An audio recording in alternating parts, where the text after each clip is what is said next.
tragic significance of the atomic bomb. Having found the atomic bomb, we have used it. We shall continue to use it until we completely destroy Japan's power network. Only a Japanese surrender will stop us.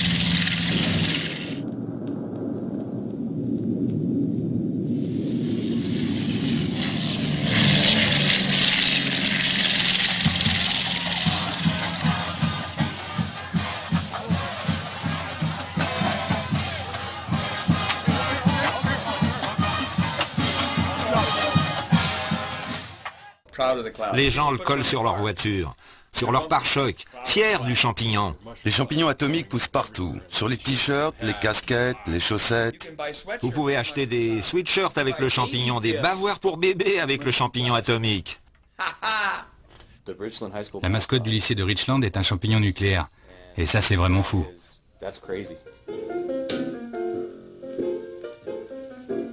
Quand on arrive pour la première fois à Richland, ce qui frappe, c'est la relation très particulière que la ville entretient avec la bombe atomique. Richland est la ville voisine du complexe nucléaire de Hanford. C'est ici qu'on a produit le plutonium de la bombe de Nagasaki. Nous sommes dans l'ouest des États-Unis, en plein milieu d'un désert dans l'État de Washington. Richland est une ville de 45 000 habitants où chaque famille a un lien avec l'industrie du nucléaire. On la surnomme Atomic City.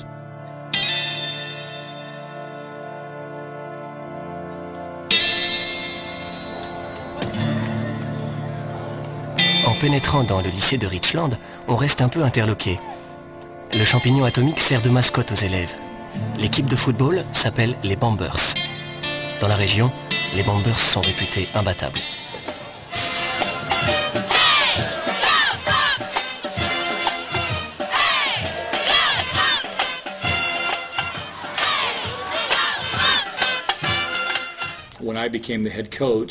Quand je suis devenu le coach de l'équipe, on m'a demandé ce que j'allais mettre sur les casques. Je portais le champignon atomique sur mon casque quand je jouais ici.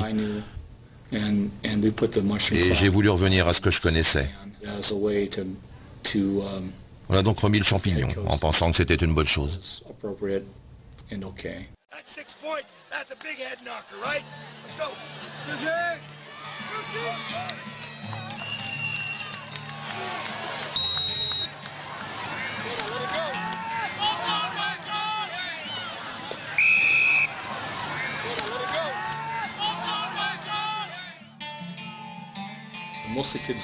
La plupart des jeunes n'associent plus ça à la guerre. Pour eux, c'est la mascotte de la Richland High School. Vous savez, on en est à la 4e génération. In high school at the time when the name changed from Beavers to Bombers.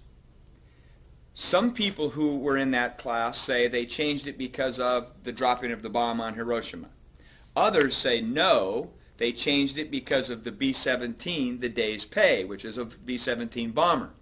My father's class in the 40s changed the name of the Richland Beavers to the Bombers because their parents donated a day's pay to buy an airplane, which is a B-17 bomber airplane that everybody gave $1 for, and it was called a day's pay. And the plane actually flew in the European theater and did what airplanes do, drop bombs, and supported the war effort over in Europe. To just kind of talk about the bomber, which again is probably a symbol of war, but the reality was it's a symbol of a community effort pulling together. So even the people who were here have conflicting accounts of what exactly caused the change. And, he gave this speech about how they changed the name and what it was all about. We tried to lay the groundwork. We brought the Hanford historian on campus. The mushroom cloud never was an official symbol until we provoked a vote by the student body because it was not an official symbol. Let's discuss this. Let's have an open forum. Let's have debates. Let's, make this a student assembly instead of wasting school time by having a rah-rah before a football game. During class, let's have an intellectual exercise. And let's spend some time teaching it. And we pressed on, and finally the principal said, we'll have a lunchtime meeting, one lunchtime meeting. Well, kids are going to give up their lunchtime to go in and listen. It was crazy. I know. The kids leave campus, they go to McDonald's. That's what they do at lunch. They don't go and sit and listen to be taught. So we had 2 sessions. One session was pro, where these 2 guys, one of them actually got up in front of the crowd and introduced the Nuke 'em Till You Glow cheer. And of course, the 30 kids that actually showed up they all stood up and started doing the Nuke 'em Till They Glow cheer. And then we had our day, where we had 4 people approaching it intellectually, and there was actually a few more kids there, but at the most maybe 30 or 40, and the student body is about 1,300 students. So it was a total farce. And they said, see, you had your intellectual exercise. And then the vote came out, and, you know, it wasn't even close, and they said, okay, that morning after the vote came out, Jim Dethridge, the person I'm telling you about, the people in the main office printed out a button to put on everybody's shirt that said, Jim bombed out. Just to rub it in. Anyways, so there you go. And people are still worried that the mushroom cloud symbol is going to go away. It won't. It won't. So. Mes grands-parents, mes parents, moi, ma fille, qui passe par ce lycée, et c'est ce qu'ils connaissent. Personne n'imagine que cela disparaisse un jour. Il y a des professeurs ici qui sont très clairs. Ils sont contre le champignon atomique, ils n'en sont pas fiers. Et je respecte ça, je respecte leur opinion.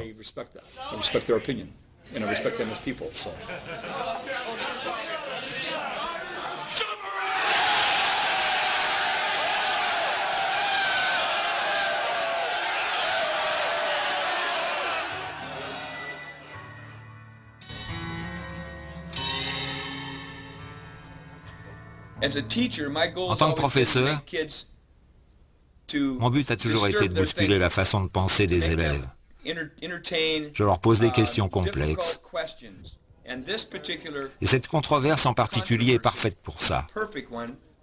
Elle les dérange. Ils écrivent dans leur dissertation « Je comprends que ce n'est pas politiquement correct, mais je l'aime quand même. » Une fille m'a dit « C'est dur, monsieur, car j'aime tellement ce symbole. Il représente si bien Richland. » What happens is they have a hard time. They grow up. They can't wait to be a bomber. They can't wait to get involved and wear that green and gold and be on that team or, you know, on that knowledge bowl or that science fair. They can't wait. Okay? And they associate that mushroom cloud symbol with all that good stuff. And it's a natural sort of thing. Most of them have never been far out of this arena. Almost everybody who leaves this area and goes someplace else writes back in reflection and says, oh my goodness, I never knew how the rest of the world sees that symbol. Oh yeah, they make fun of me. Yeah, I have a sign up here of my name. My name is Death and Rage with the E in the middle. And I say, and they look at that and they go, oh my gosh, you know, and they laugh, you know. And on my board it says, Old Cranky Mr. D. There's my phone number, my home phone number. Call me at my home phone if you need help with an assignment. So yeah, it's a joke. I guess as a teacher I've always felt a responsibility to ask kids to see themselves as part of as a world citizen, not just a high school kid, and to see that and to understand the larger picture if they could. But I think they need to be reminded that they have a larger responsibility. They have a responsibility to future generations. They have a stewardship. There's a stewardship aspect, and the irony is that they live in the second most polluted spot in the world, next to Chernobyl. And there, of course, much of the economic bliss that we've enjoyed in this community, even during the recession, is because of cleanup. We're cleaning up the contaminated, and so. They need to understand that, and they need to understand the larger picture. How does this fit into the rest of the symbole. I love this symbol because it stands. Il représente si bien Richland. Il est fort. So powerful and good. But when Mais quand je regarde les faits, c'est difficile de le défendre. It's hard to defend. Je lui ai répondu, eh bien, c'est peut-être la leçon la plus importante que tu as apprise. Souvent, nous réagissons avec notre cœur plutôt qu'avec notre esprit. Et puis rien n'est jamais vraiment bon ou mauvais.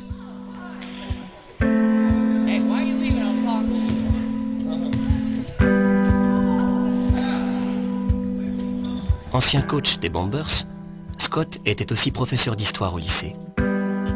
Durant les années où il a entraîné l'équipe, il avait banni le champignon des tenues de sport. Pour moi, c'est un symbole qui ne représente rien de positif. Comme partout dans le monde d'ailleurs, excepté à la Richland High School. Je suis diplômé de la Richland High School. Mais ça m'a toujours mis vraiment... Me and I don't know how many other family members would not be here, and it would have changed the course of many families. And I look at that and think, they saw the end of the war. How do you not? And again, I understand people died, but war is lousy no matter how you look at it. And to be a part of something that ended it, and because who knows how much longer it might have gone on, how much longer more American lives would have died. And there's a pride, and to ignore that, I just don't see how people can ignore that. Like I said, I understand there's a negative side to it, but they put the end, and that unknown factor will always be an unknown. But at that point in time, given what they knew at that time, that celebration. I mean, this town erupted with pride, and to now say at some point later, because we don't see how you could be that prideful, that it should not be important anymore, wow, that's like taking any great event in anybody's family and saying, no, this isn't important anymore, and that's not okay. So I support the cloud totally. I don't see how you can ignore such a moment in time that was so meaningful, and I just prefer to look at the positive side, and for me it's a positive thing. So I hope we never get rid of the symbol. Sorry if it offends somebody, but I hope we don't. It's unique, and I like that uniqueness.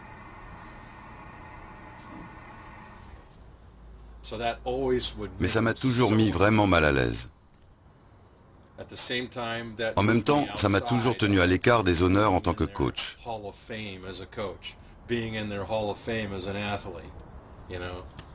Ils m'ont écarté de tous leurs trucs. Mais il y a des choses plus importantes dans la vie. Dans le dos des vestes, ils ont mis cet énorme champignon atomique dans lequel ils ont inscrit « Atomise-les ».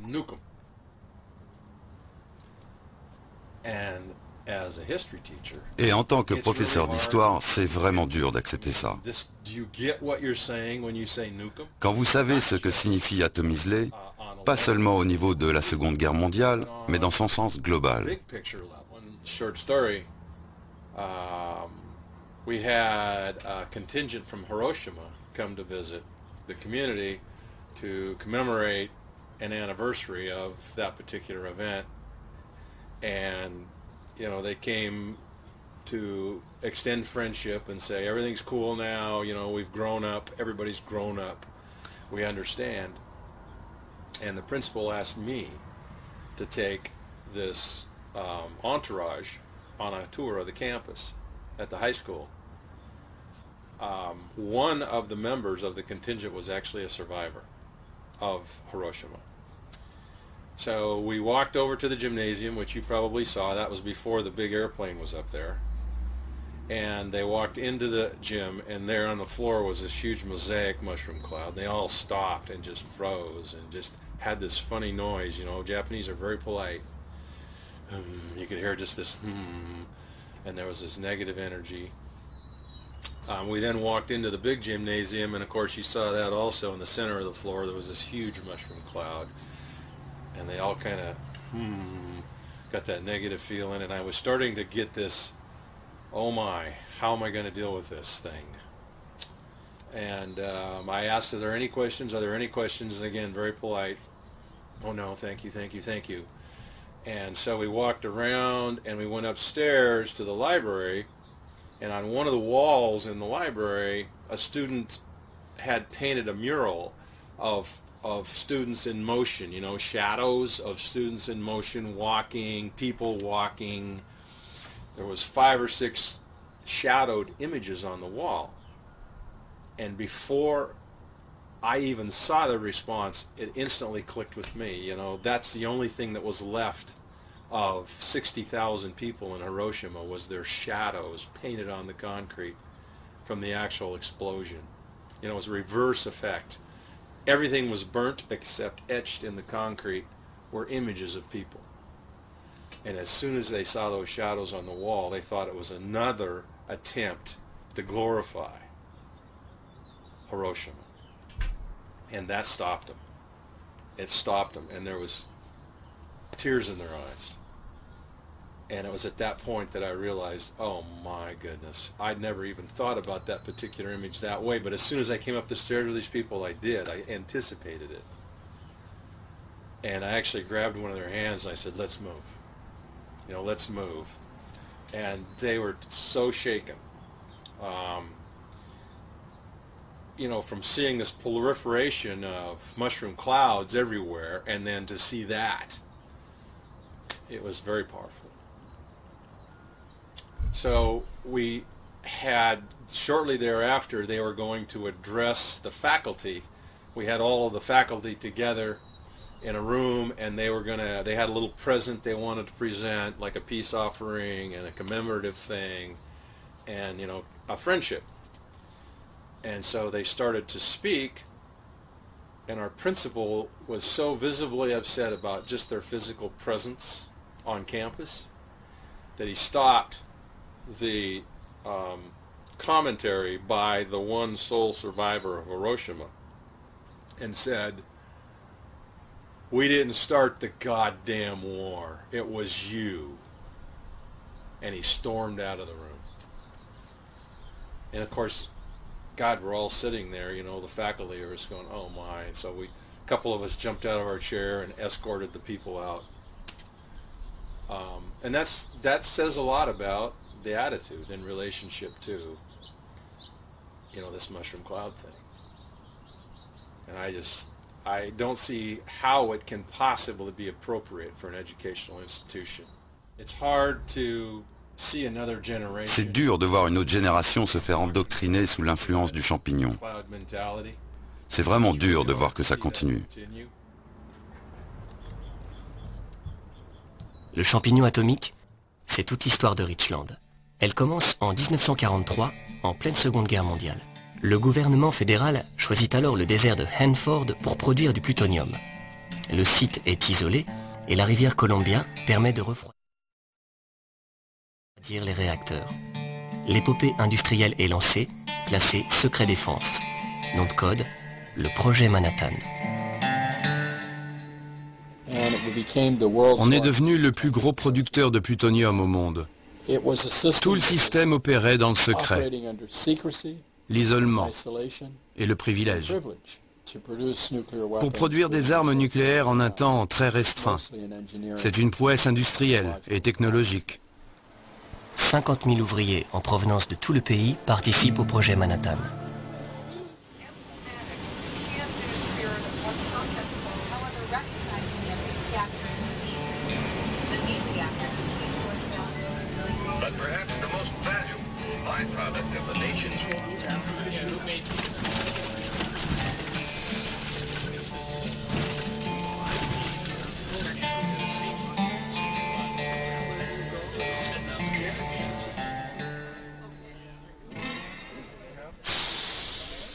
Those who look at things like the first reactor, the B reactor, as museums or monuments in the community see them as a source of great pride because this was a very big technological engineering achievement. Perhaps 55 degrees to just below the boiling point of water on but the then you backside. have to ask for what purpose were we doing this? And while the purpose was to make fuel for weapons of mass destruction, one of which we used from the plutonium made at Hanford and Nagasaki that killed tens of thousands of people. And is that something we should be proud of or have a monument to? and the uranium. Now it still looks like this. Heat is going on in this reactor. The water coming into the reactor. What is the legacy of this machine? What is it? Well, it's a legacy of overproduction of plutonium, a legacy of contamination, and a legacy of a Cold War nuclear mess that's going to cost a tremendous amount of money. This reactor is not designed to contain a steam explosion. Yes, ma'am.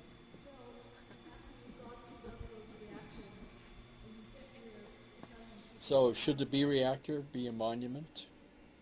If it is a monument, it should be a monument that should be held up in the context of its purpose and what it meant, not just in terms of being a technological achievement.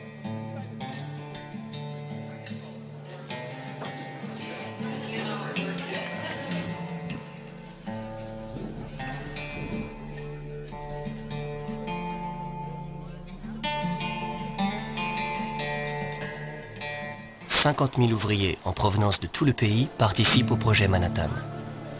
On leur offre des billets de train, des allées simples. On leur promet de bons salaires et des paysages à couper le souffle les attirent par milliers. Les baraquements sortent de la poussière comme un véritable champignon démographique. Quand on progresse dans Richland aujourd'hui, on s'aperçoit que les maisons sont bâties selon les mêmes modèles. Ce sont en fait les maisons de l'époque, construites pour loger les salariés. 70 ans plus tard, l'héritage atomique se décline sous des formes inattendues. Mais on peut se demander si derrière tout ça, il y a une réelle fierté. Ou bien est-ce une sorte de folklore nostalgique? C'est le moment d'aller goûter une atomic pizza avec une plutonium porter à l'atomic ale.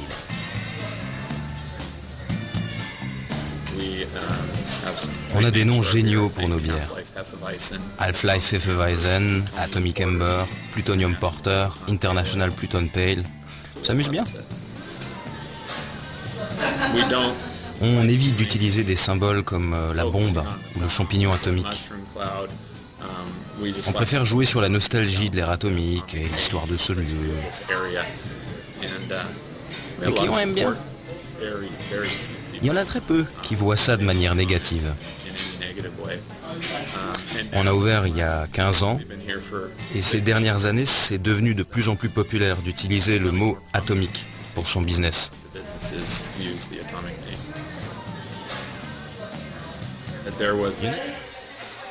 Let's introduce the Atomic City Roller Girls! Introducing the captain, number 14, Buddy! Number 22, Micha! Alright, I want you guys to put your hands together because these are your Atomic City Roller Girls! We have found a way to make it through that wall of intentional line breathing. There's some contact action.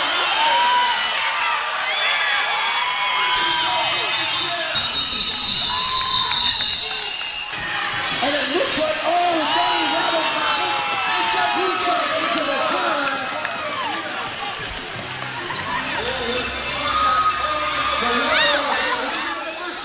To be the first time, and it is the winner in Israel. Wow, let's see who's up about it. Micha Freda is out front. Oh, and it looks like she's through, and the Billy has a grand slam. That is 5 points. Make some noise for the Billy. There's some guys now that they're out there making a solid green, I would call it. Battling the winner over the top.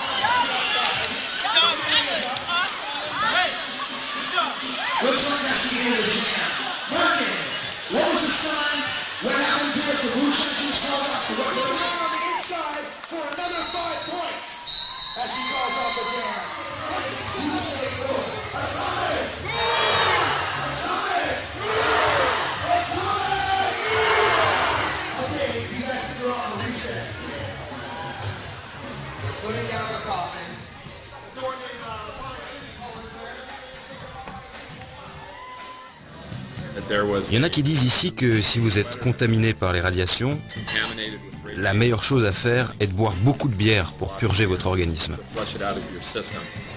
C'est pour ça qu'on est ici, pour aider les gens à éliminer leur contamination radioactive. Alors, buvez Atomic Ale. L'atome, c'est le clin d'œil local. Pourtant, l'histoire pourrait prendre une tournure plus inquiétante pour les habitants de la ville. Récemment, une équipe de décontamination a découvert une fuite radioactive sous un ancien bâtiment du complexe d'Hanford, à 2 pas de Richland. La radioactivité s'élève à 10 fois la dose mortelle.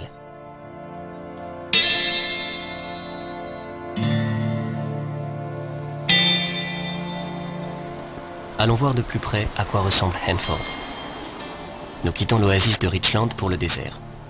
Nous entrons dans une zone nationale sacrifiée. Les déchets nucléaires sont enterrés ici. Le dernier réacteur a cessé de fonctionner en 1987 à la fin de la guerre froide. Depuis, le nettoyage du site est classé priorité nationale par le gouvernement.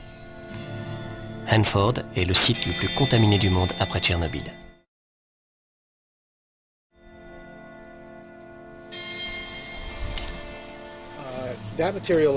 Ces produits ne sont pas stockés dans les meilleures conditions de sécurité. La grande majorité des déchets n'est même pas contenue dans des fûts ou des cuves, mais tout simplement dans le sol. Et lorsqu'il pleut, qu'il neige ou qu'il gèle, et que le sol est humidifié, les déchets sont entraînés jusqu'à la nappe phréatique. Et la nappe phréatique conduit directement à la rivière et menace l'environnement. Dans 1000 ans, la concentration de plutonium dans la nappe phréatique au niveau de la rivière sera environ 300 fois supérieure à celle d'aujourd'hui. Quel endroit est suffisamment sécurisé pour y mettre ces déchets pour les prochains 100 000 ans à venir?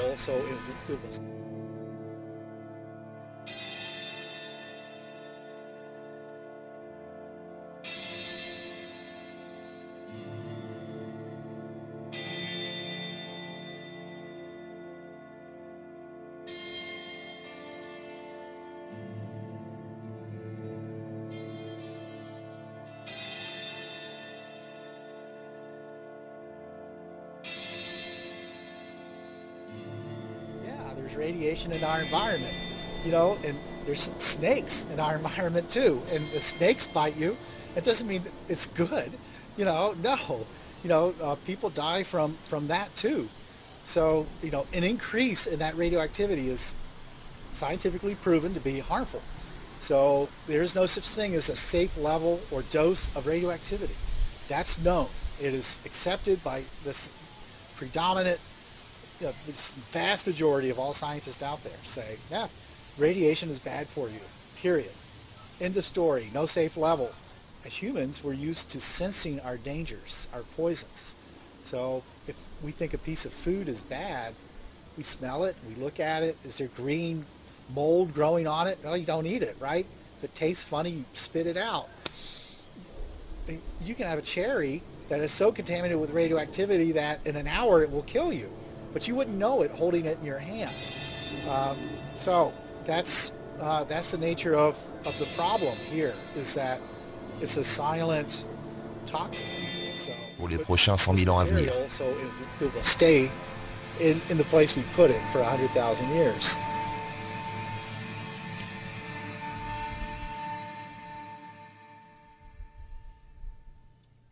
On pense qu'il faut au moins 200 000 ans pour que le plutonium cesse d'être radioactif. Alors comment le stocker en toute sécurité? À Hanford, 14 000 employés travaillent nuit et jour à cette tâche à haut risque, soit un quart de la population active de la région. La réserve nucléaire est le poumon économique de toute cette communauté.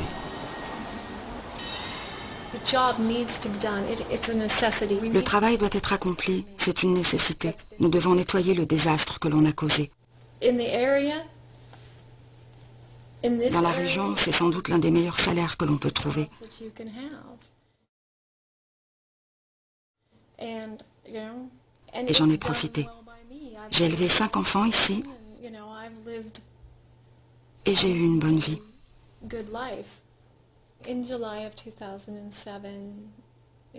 En juillet 2007, lors d'une intervention technique, il s'est produit une fuite de gaz depuis une cuve, et je ne le savais pas. Donc je suis allée jusqu'à la centrale pour tourner des valves, et j'ai traversé les vapeurs.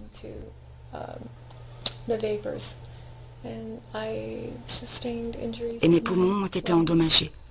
Les médecins m'ont dit que j'aurais des séquelles jusqu'à la fin de mes jours.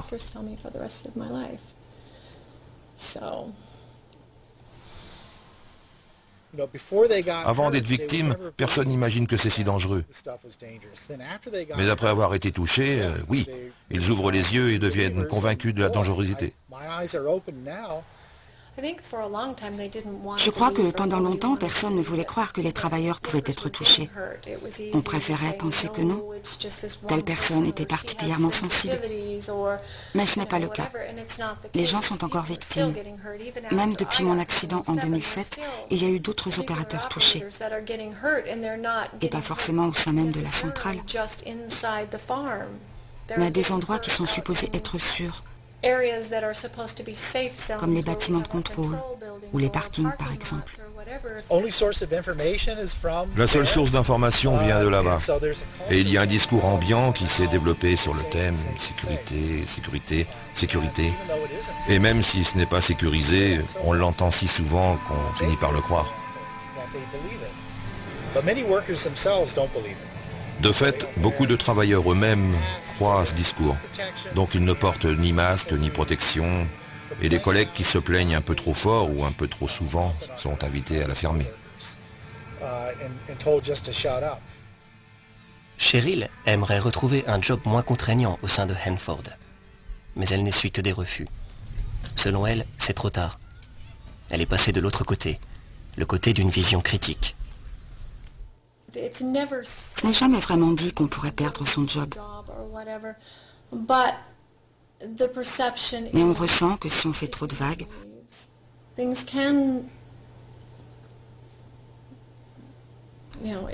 n'est jamais dit comme ça, on n'est pas menacé, mais la perception est que si tu fais des vagues, les choses pourraient ne pas être aussi confortables pour toi.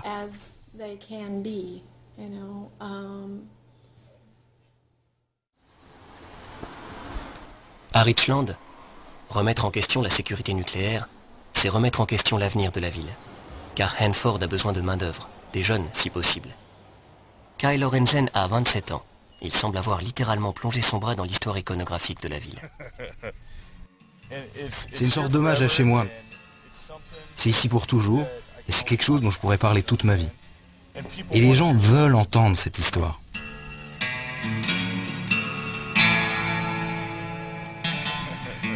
Kai est un ancien élève de la Richland High School et travaille à Hanford. Son job, vérifier le niveau de radioactivité avant l'intervention des équipes. Selon lui, les normes de sécurité sont impressionnantes et les incidents sont rares. Mes grands-parents travaillaient là-bas, mes parents y travaillent toujours, ma petite sœur et moi aussi. Et si je reste dans le coin et que j'ai des mômes, ils travailleront sûrement par là-bas.